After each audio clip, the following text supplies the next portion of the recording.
Coming to you from the Deep South, this is the Blue Collar Leadership Podcast. High impact leadership is not reserved for leaders, and it has nothing to do with your position, title, or rank. However, it does have everything to do with your character.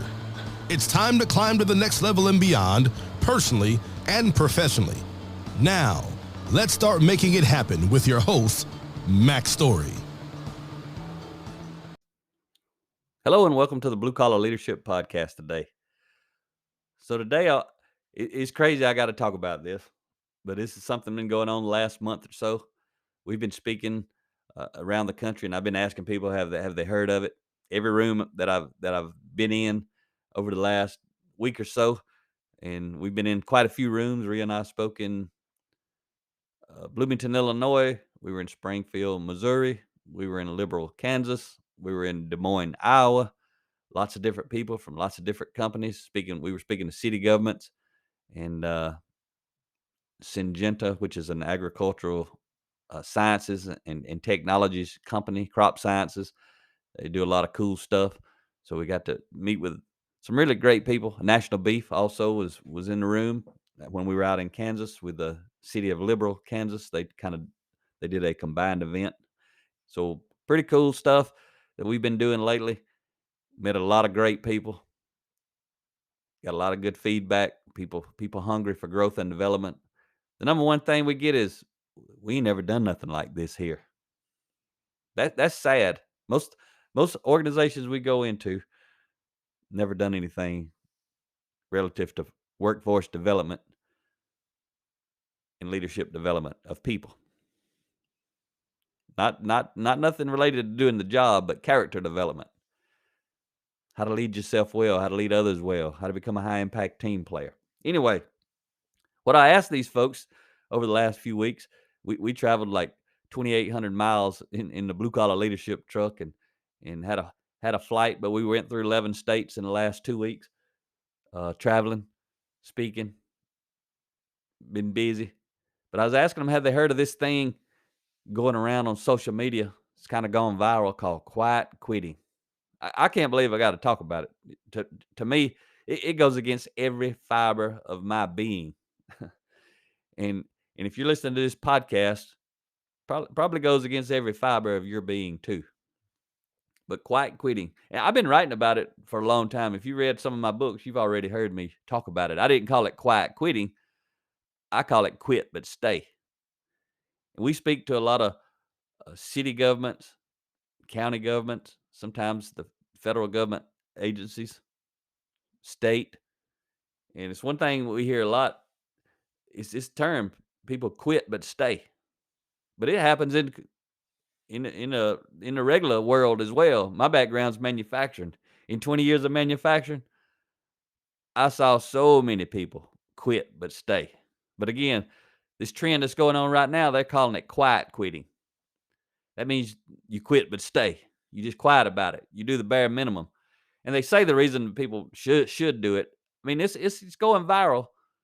And young people started it on TikTok. I've never been on TikTok, but I know what it is. But young people started it on there. It went viral, had millions and millions of views, this video this person made. But they've been writing news articles. People have I've seen it written, articles I've read about it. Some people against it, some people for it. I'm 100% against it. It's ridiculous to me. But I don't mind people doing it, and I'll tell you why as I get into today's episode. People did it all throughout my career. All they did was open the door for me. You can quit but stay if you want to, but Max Story ain't going to quit but stay. I'm going to make something happen. And all that means is I got one less person I got to climb around to get where I'm going. Because if you're going to quiet quit, that means you're just going to step aside. And anybody wants to step aside while I'm trying to climb the mountain, that's fine with me. It makes it just a little bit easier. But anyway, I want to talk to you today about 10 reasons that quiet quitting is a bad idea. Again, they're talking about quit but stay. You've heard people do this in your career probably. You know, we don't really get checks anymore. Most people paid electronic. But back in the day when you got a check, you'd hear people say, I'm just here to get a check. I'm just here to do the bare minimum. And if they didn't say it, many people provide the evidence that they were quiet quitting. quit but stay. Do their 8 and hit the gate. Do the bare minimum. That's what this whole thing is about. But what I'll tell you is, if you're going to be on the team, you need to be an MVP. If you can't be an MVP, you need to get off the team. So I want to tell you why. These 10 reasons quiet quitting is a bad idea. They're in no particular order. You might be able to put them in order. It doesn't make any difference to me. I just wrote down 10 reasons. I probably could have kept going with this list, but it's just the order they popped in my head. No particular order. But I'm going to tell you, this first one popped in my head right off the bat. The number one reason, I ain't even gonna number them because they ain't in an order. But the first reason, I'm just gonna say the first reason. The first reason you don't want to quit but stay, you don't want to be part of this quiet quitting movement they're trying to create, is it makes you look bad. There ain't nothing I teach you on my podcast or in my books where I'm trying to attempt to make you look bad. But these people out there with low character, they mainly moaning, groaning, and whining about being burned out. Whose fault is that? If you burned out at the job, whose fault is that? That ain't the boss's fault. That ain't the organization's fault. Maybe the boss is terrible. Maybe the culture in the organization is terrible. Maybe you don't need to be there. Right? If there's nothing going on to try to improve the organization, it's just stagnant. There are no high impact leaders anywhere that you know of. There's no hope for the organization to get better. Well, why are you there in the first place? If you got high impact leaders on board, especially if they're at the top, especially if they're new to that position. We were in Liberal, Kansas, and the city manager out there for the city of Liberal, he only had been there 3 months. I don't know about the other city manager, but I know one of the guys who was assistant city manager. I'm talking about, I don't know the city manager who left, who had been there before, but I know the assistant city manager come up to me, and if I remember right, he said 28 years he had been there and nothing like this had ever happened. Well, when nothing like this has ever happened, there ain't a lot of hope. And what he mean by nothing like this, he meant leadership development, workforce development.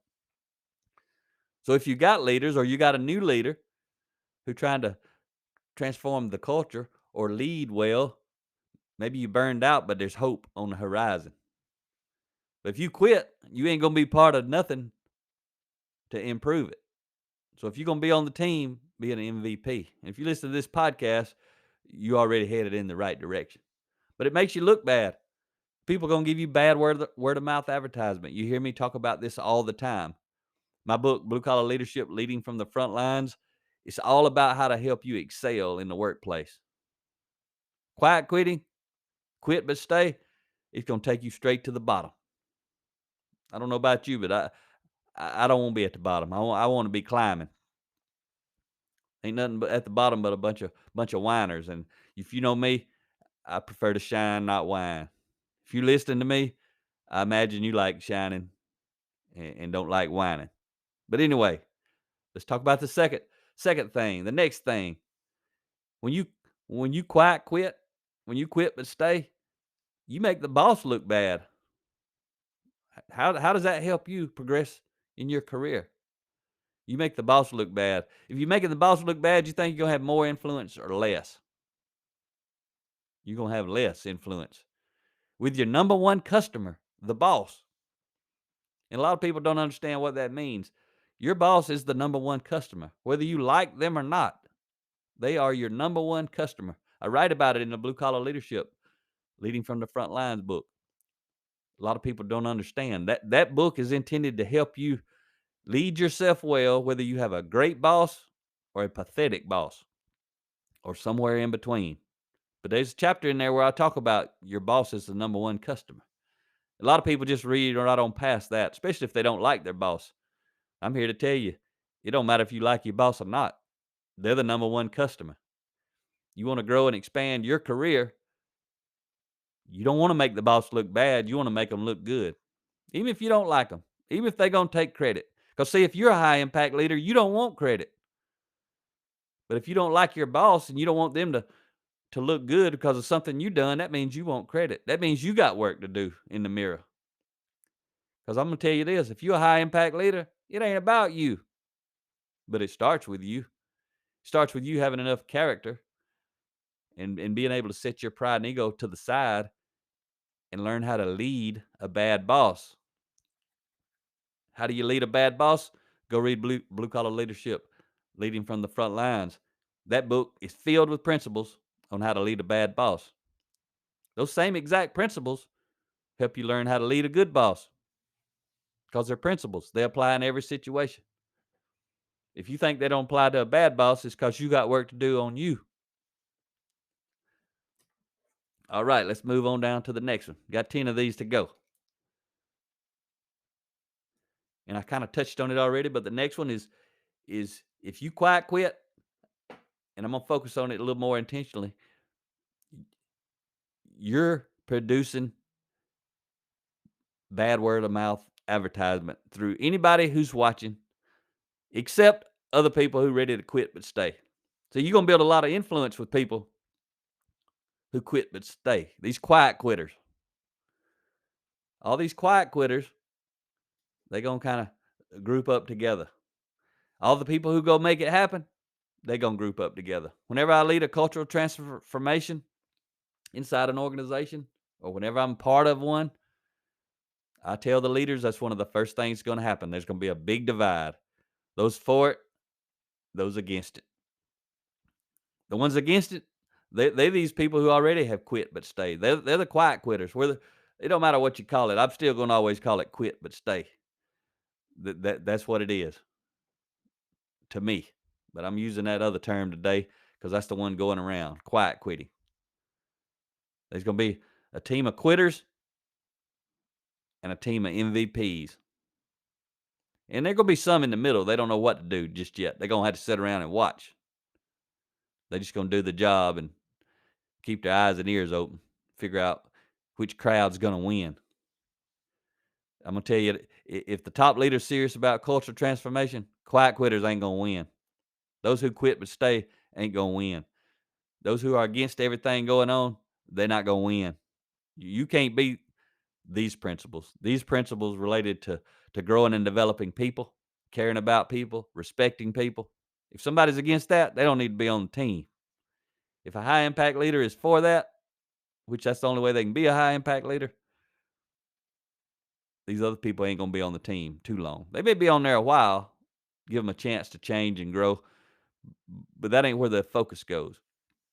So when you quit but stay, you decide to be a quiet quitter, you go ahead and know you're setting yourself up for a lot of bad word of mouth.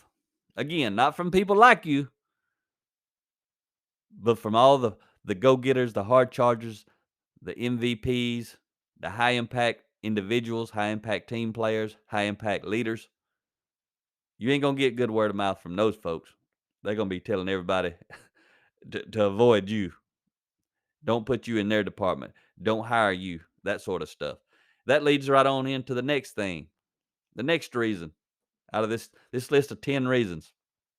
The next one is going to lead to a poor recommendation. I mean, if you're going to quit but stay, most organizations, you ain't going to get to stay long. Not when there's transformation happening. You may stay 10, 20 years in an organization that's filled with people who have quit but stay. And again, I see a lot of them in all industries. Manufacturing, construction, city government, all over the place. I see people quit. They quit but stay. And I saw it throughout my career again from 1988, 2008 when I was in manufacturing. Then from 2008 to 2012 when I was lean consulting.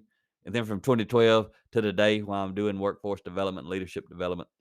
This never stopped. This is nothing new. People been doing it forever. People just want to get by. But these people are not going to get a good recommendation from their boss when they go get another job because they're going to have to at some point. Or they're going to want to move from one department to another. Unless they're working for a boss who has quit but stayed. If the boss quiet quits, the team quiet quits, that happens too. Hard to believe it, but it happens. Who we are is who we attract. Quitters do not attract high achievers. High achievers do not attract quitters. Just the way it works. Another one of the 10 reasons quiet quitting is a bad idea. It allows high impact people to pass you by. Why you want to just step aside and let the hard charges pass you by? Makes zero sense to me. But I'm gonna tell you, when I was working in manufacturing, these quiet quitters, these people who quit but stay, do the 8 and hit the gate, do the bare minimum. All they did was open the door for me. Let me walk right through. They just got out of the way because I was not a quiet quitter. I didn't quit but stay. I was a high performer. I had a lot of character work to do, but I could perform. Put me on a job, I'm gonna make it happen. I'm gonna improve the efficiency. I'm gonna be one of the top producers on that job. Did it year after year after year for 20 years. But the first 10, I was frontline entry level factory worker. So I was actually doing the frontline entry level work. I was operating machines, CNC lathes, mills, drills, gear shapers, all kind of heavy duty machining equipment, machining steel. There were so many people, I mean a lot, who were quiet quitting, bare minimum. I was so thankful for those people because all they did was step out of the way, move me to the front of their line because they were not doing anything. There were some other hard charges in there, but there were not many. Another reason, another one of the 10 reasons that quiet quitting is a bad idea. It reveals your character. I've been talking about it all along. Quiet quitting, you you can mask your character, but you can't hide it. And again, it doesn't matter. But if you're on a team of people who are quiet quitting, the whole team is quitting, you feel like you're doing the right thing. But I'm telling you, you ain't got a clue. Just because everybody agrees with it doesn't mean it's right. Everybody on your team, everybody in general doesn't agree with it. But you could be on a team of quiet quitters. You know, if you're listening to my podcast, I'm pretty sure you're not one of them, unless you're just snooping around trying to find out what's this Mac Story thing about. You might have heard it somewhere in your organization. We speak all over the country, and people share this podcast with other people. So sometimes even the quiet quitter might be listening because they like, what's this Mac Story thing going on? What's all these books we're doing in our company? Who is this guy? What's he about? So every now and then they'll come do some research. They'll find out a little bit about me. But I'm telling you, if you're one of those folks, you can mask your character, but you can't hide it. Every choice you make is revealing your character to the world. Quiet quitting. Let me tell you this. When you quiet quit, the first person you quit on is you. You're shooting yourself in the foot. I can't comprehend this. And it's still, I can't believe I'm having to sit here and even talk about it. But like I said, we travel all over the country.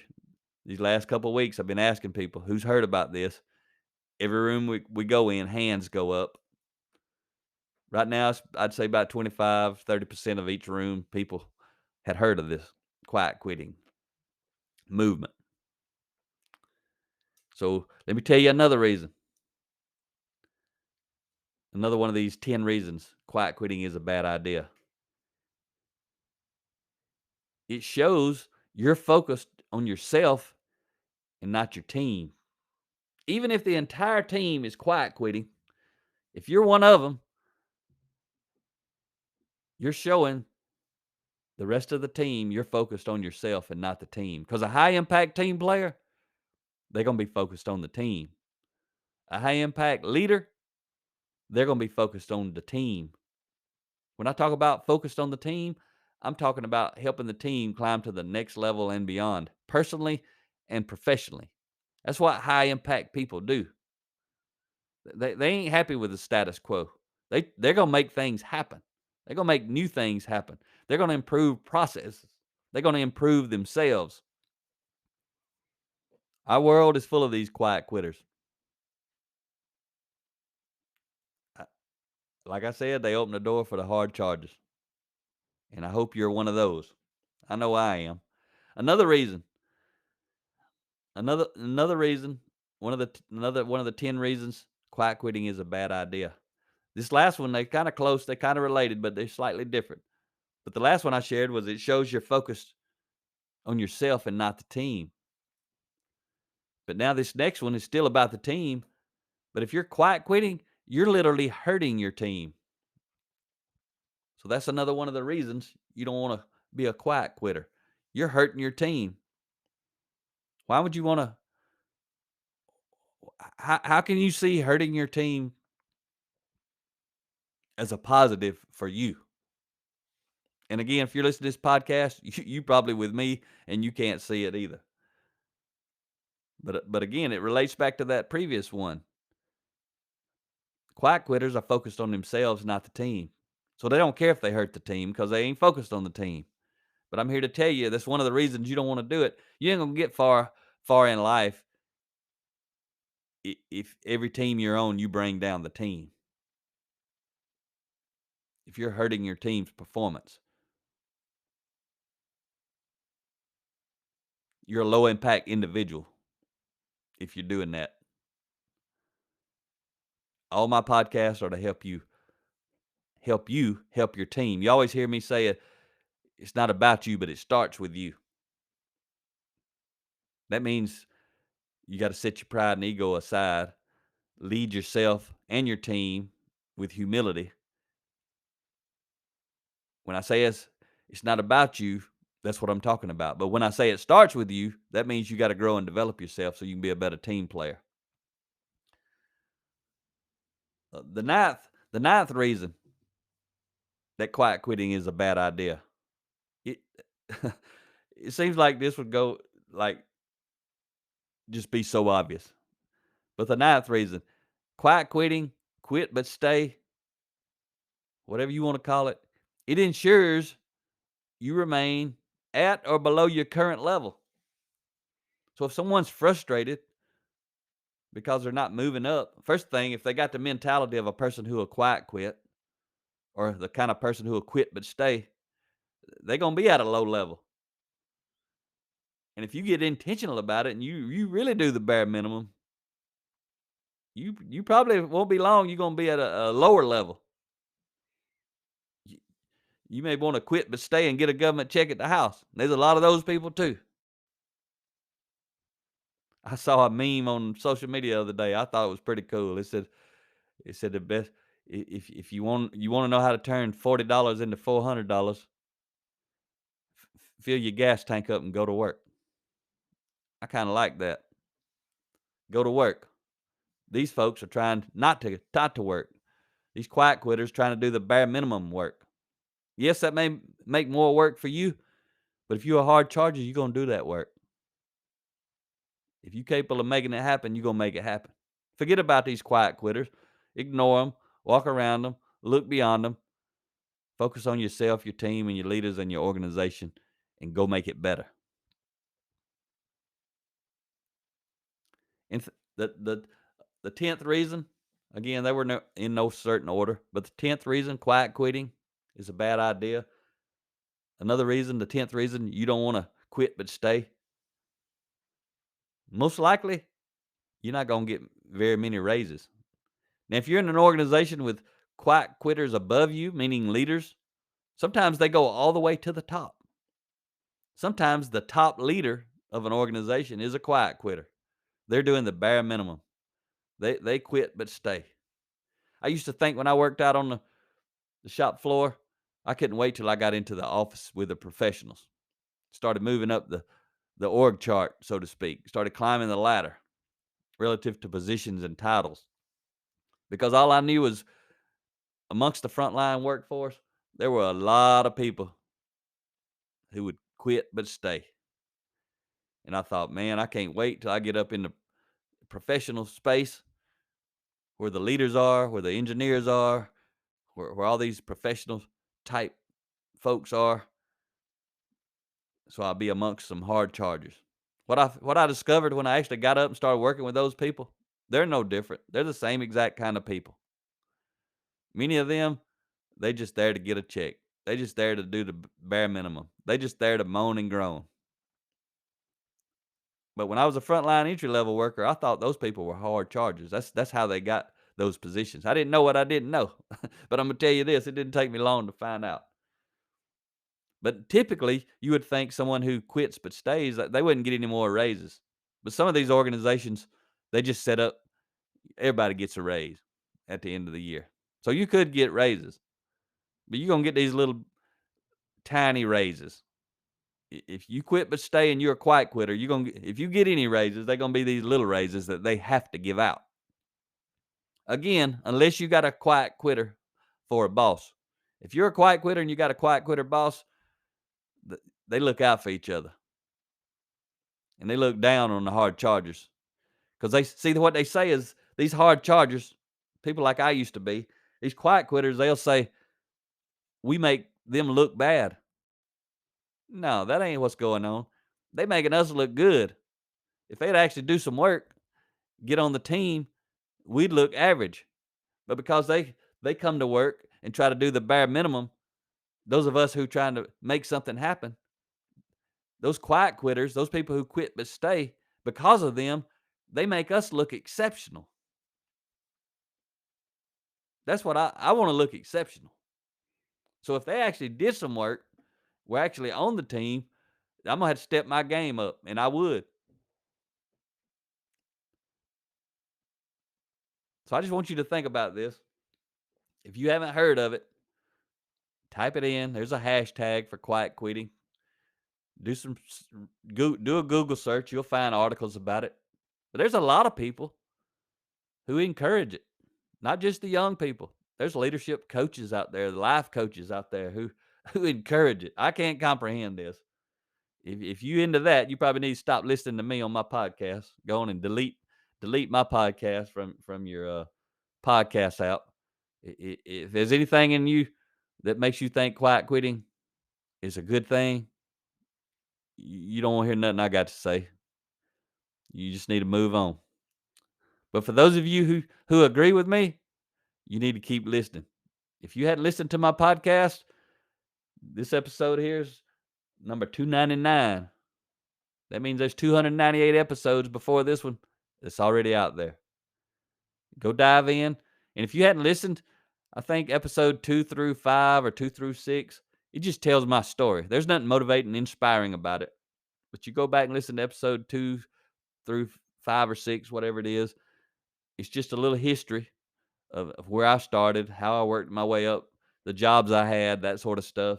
Just a little bit of background about me.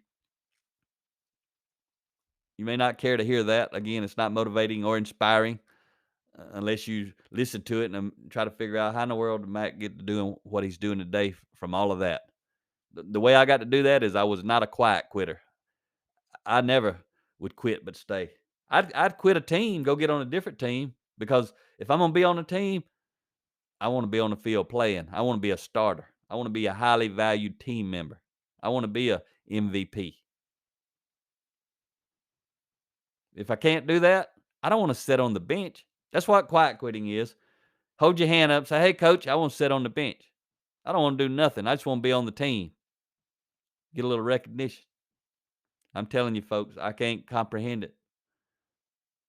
But there's a movement out there. Our world's in trouble. We're suffering from leadership malpractice. Talk to you next time.